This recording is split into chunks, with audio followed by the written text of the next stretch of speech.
and welcome to this week's show, For the Love of You.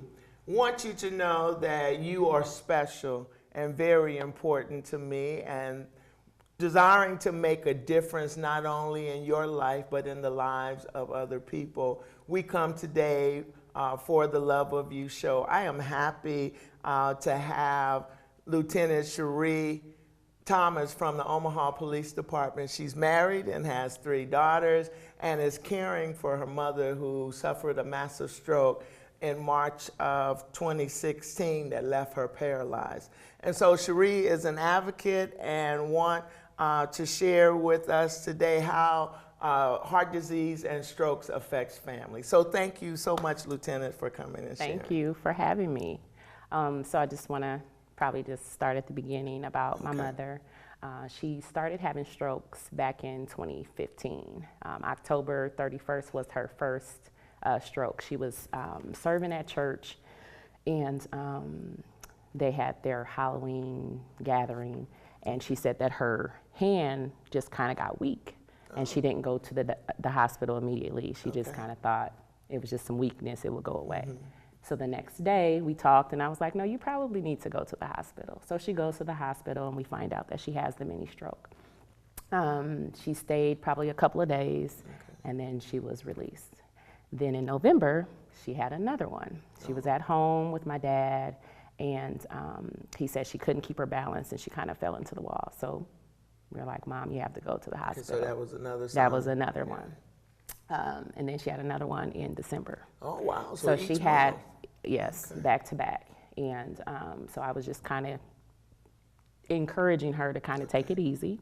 But anyone that knows my mother knows that she's like on the go, and she's serving, and she was doing all this stuff, you know, in church and in the community.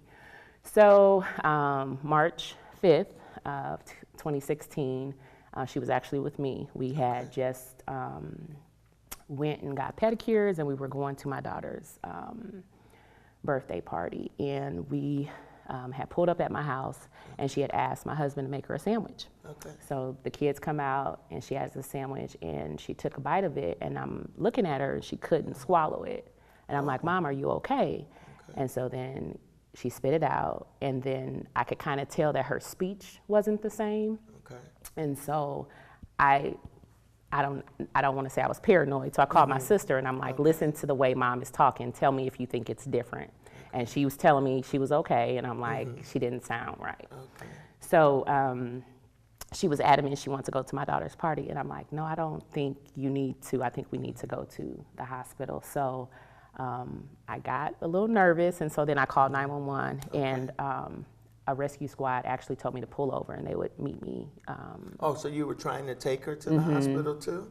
Yes, and so the paramedics came and took her to Emmanuel Hospital, and we, a lot of different things happened, but basically that was a massive stroke. It left her paralyzed on the left-hand side, so she had to be in rehab for approximately 4 months, and she has always said she didn't want to like be in a nursing home, so I had to find some place for them to live because they had to move. I mean, it was just so much that had changed. So they had to move out of their house, and because they had to have a facility that would help her, or at least a ground level. Right, well, a handicap accessible apartment. So now they live in Salem Village, and their apartment is handicap accessible. And so with her being paralyzed on one side, that means that someone has to come in and help her. Does she have nursing?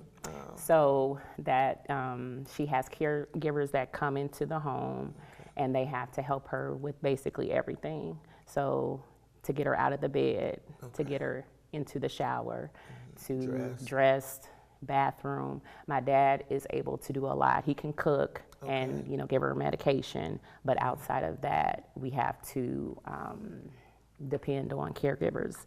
And so actually, that's how I found out about the EONA, Eastern Office, Nebraska on Aging. Yes.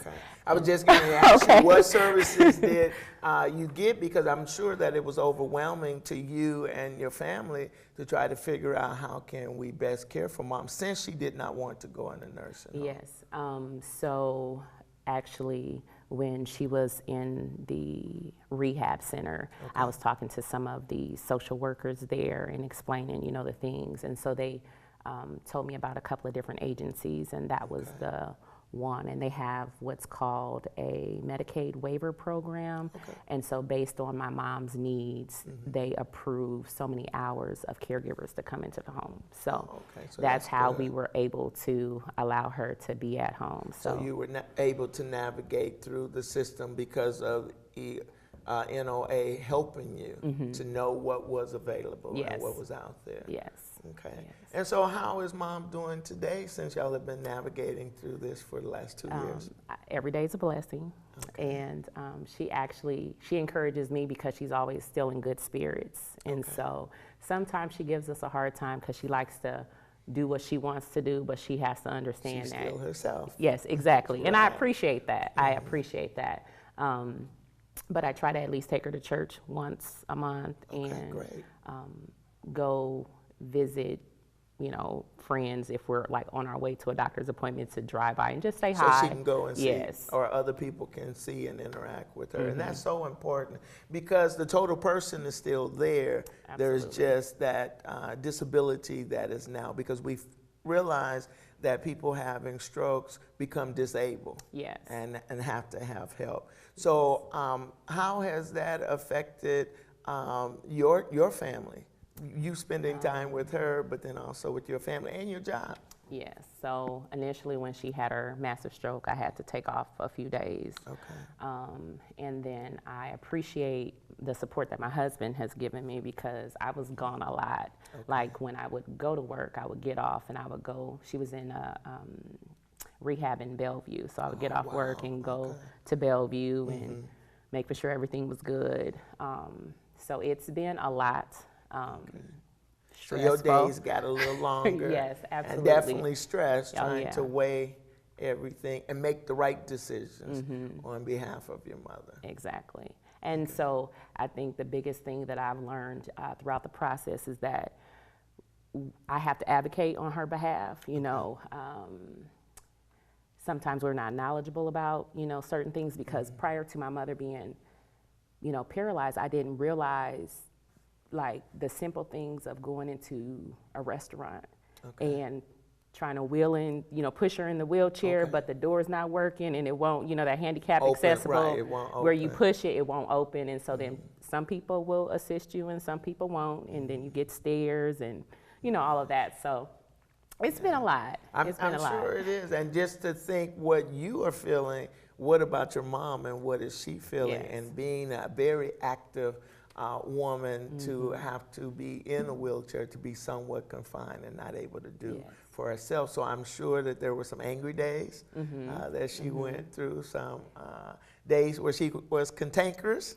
Yes. But you still have to love and share with her and realize that she's going through a lot in her emotional state. Yes. And so how have you helped her deal with the strokes? Have they shared some? So we pray daily. And so when I talk to her, so It's okay. It's okay. No, thank you for sharing. So we start out, this is the day that the Lord has made. Let us rejoice and be glad in it. And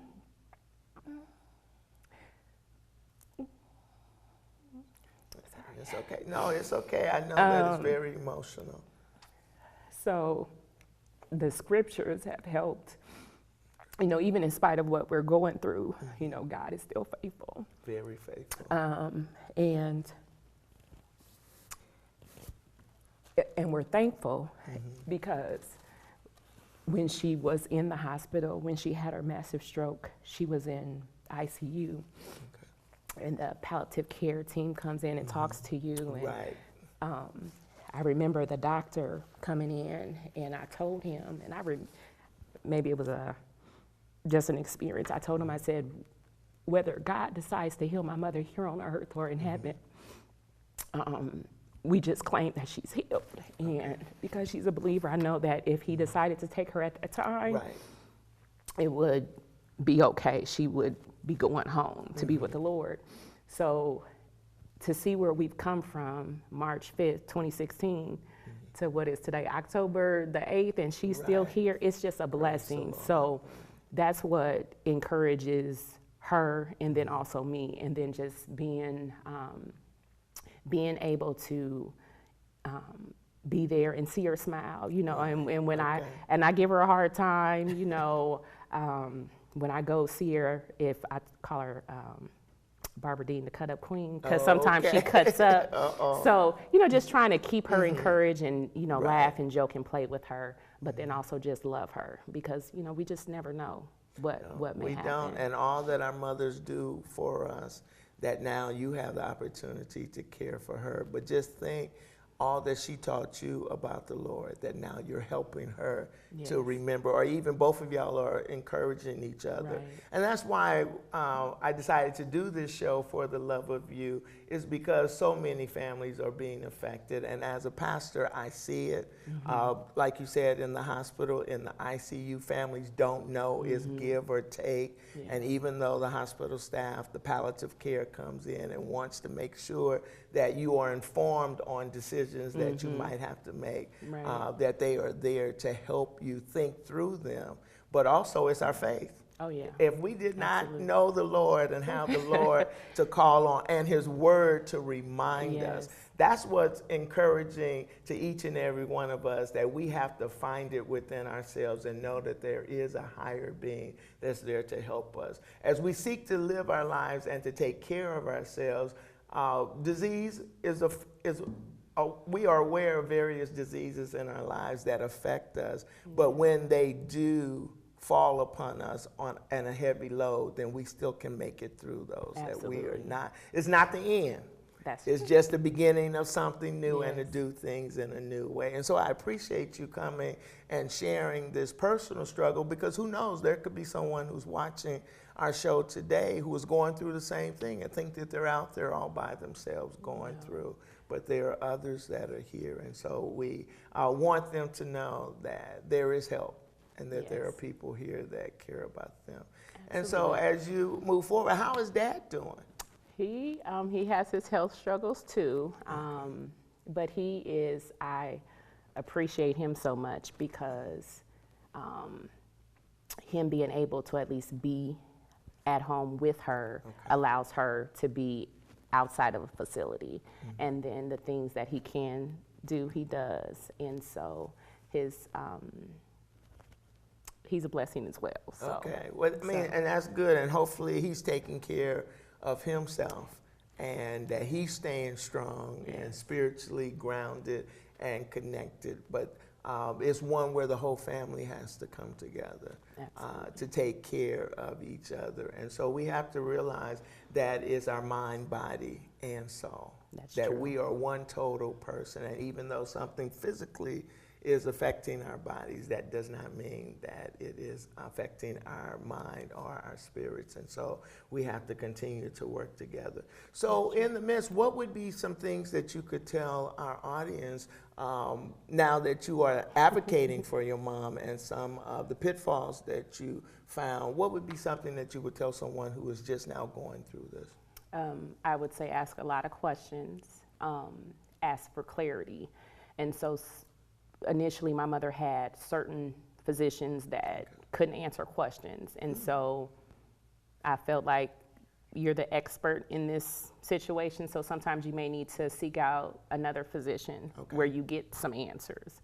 But then you also need to have conversations as far as family history, and making for sure if you don't know something, you seek out and you ask questions, because if you've never experienced or you don't understand, like I didn't understand, I heard of strokes, but I didn't understand what that meant and how everything was affecting certain parts of my mom's body. So I would ask a lot of questions, and then there's resources out there that you may not know. And so the social workers at the hospitals were very helpful for me.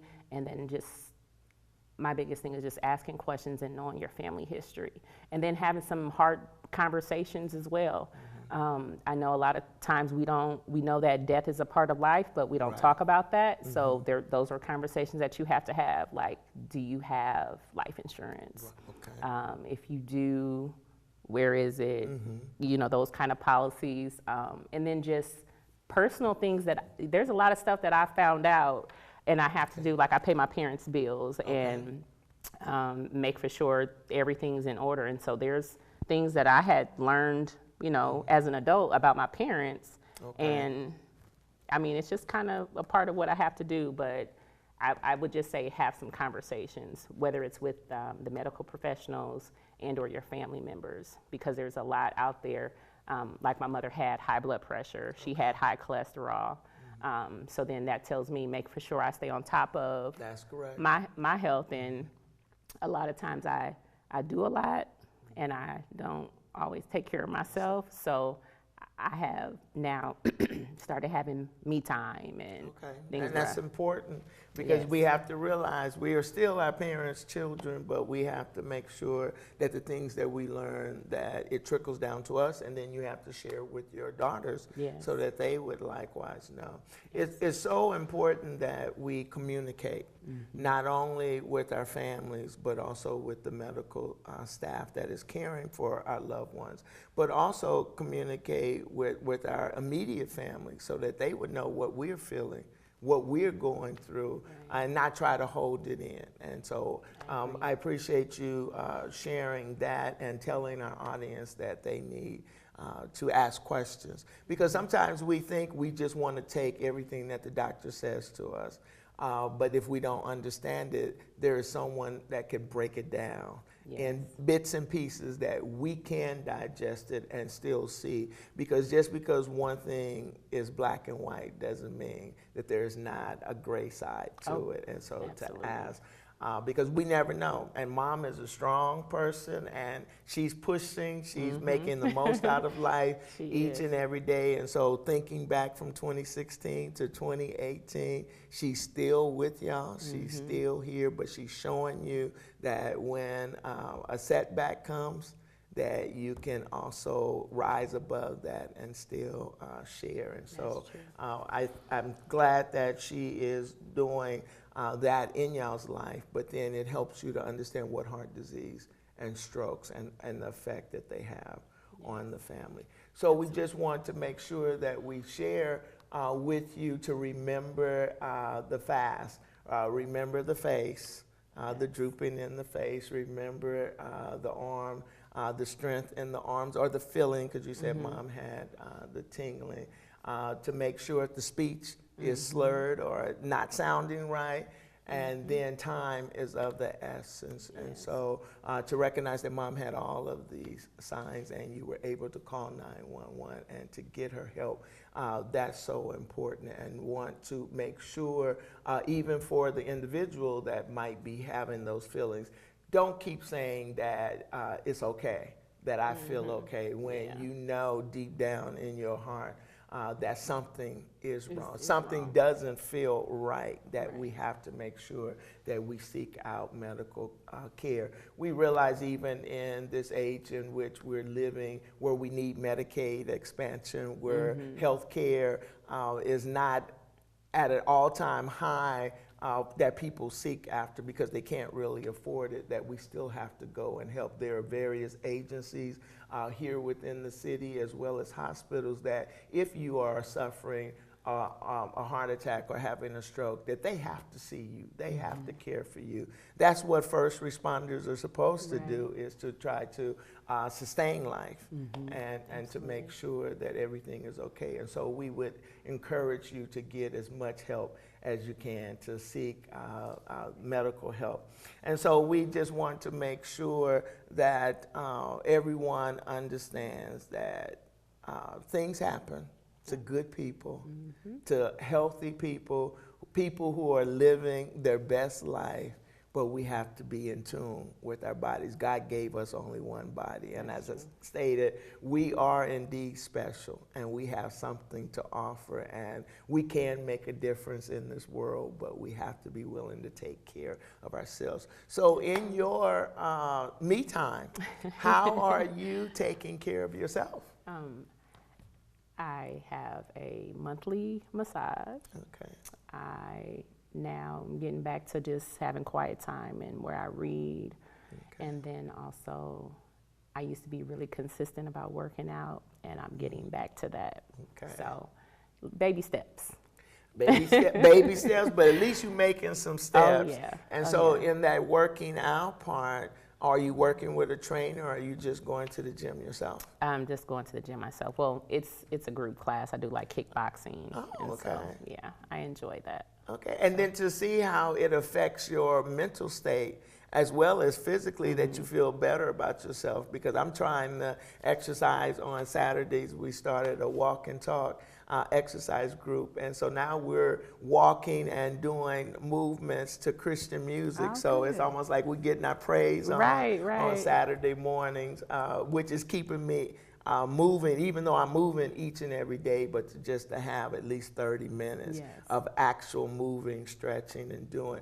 And so doing that and reading and taking care of yourself and spending that quiet time, knowing that you're having to juggle a job, you're having to juggle your husband and your children, now juggling taking care of your parents, but still finding time for yourself. And so in these 24 hours that God gives us, I am so happy that you are taking care of yourself. And that's why For the Love of You is so important. So thank you so much for coming out and sharing with us today. Thank you for having me. And thank you for joining us today as we had the conversation how heart disease and strokes are affecting families, and that there is indeed help out there for you. Please communicate with your healthcare provider. If you're not getting the answers that you need, go for a second opinion.